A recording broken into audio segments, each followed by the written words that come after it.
So this build is called Islanders of Madanui. It's based off the early 2000s theme Bionicle. And when that came out, the initial kind of story behind it was more or less a very primitive island. And Mm-hmm. you've got these different characters from each biome. There's lava people, kind of the fire dwellers. Uh-huh. Those intellects following ice mountains up there going around.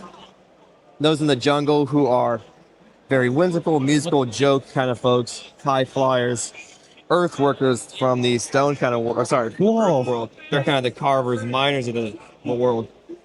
Then you've got over way opposite this, some of the water people, the very fast swimmers, fishermen, all of those kind of jobs, as well as like some of the stone carvers, carving great statues, various tools and things.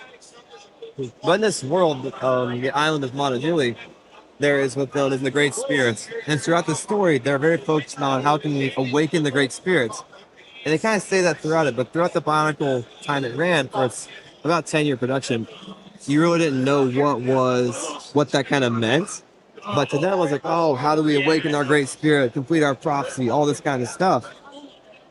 So the huge handout in the floors of Gakora is a reference to what's to come, where eventually they do awaken him, and the whole island is on top of a massive Bionicle known as Madanui. The great spirit comes alive. And the scale for this is massive. Like each Matoran is the equivalent of a blood cell in our body at this point. He's absolutely huge. But throughout that that 10-year timeline going along the story, the great spirit Madanui's evil brother Makuta down there was trying to take on. And that's where you learn that Makuta was like an infection or parasite to the body of the great spirit Madanui. And so there's this kind of constant keeping the evil powers at bay of Makuta, protect the island, keep everything safe. And the Matoran had to call in their 6th hero, Toa, much larger characters who are like the real kind of warriors, heroes in the story. Where these are just kind of the humble villagers.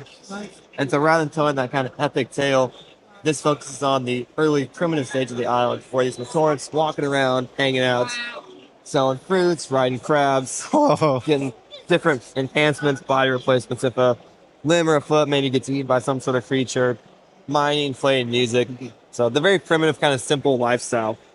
And then just encapsulate what's going on in the world without any sort of grand, epic tale.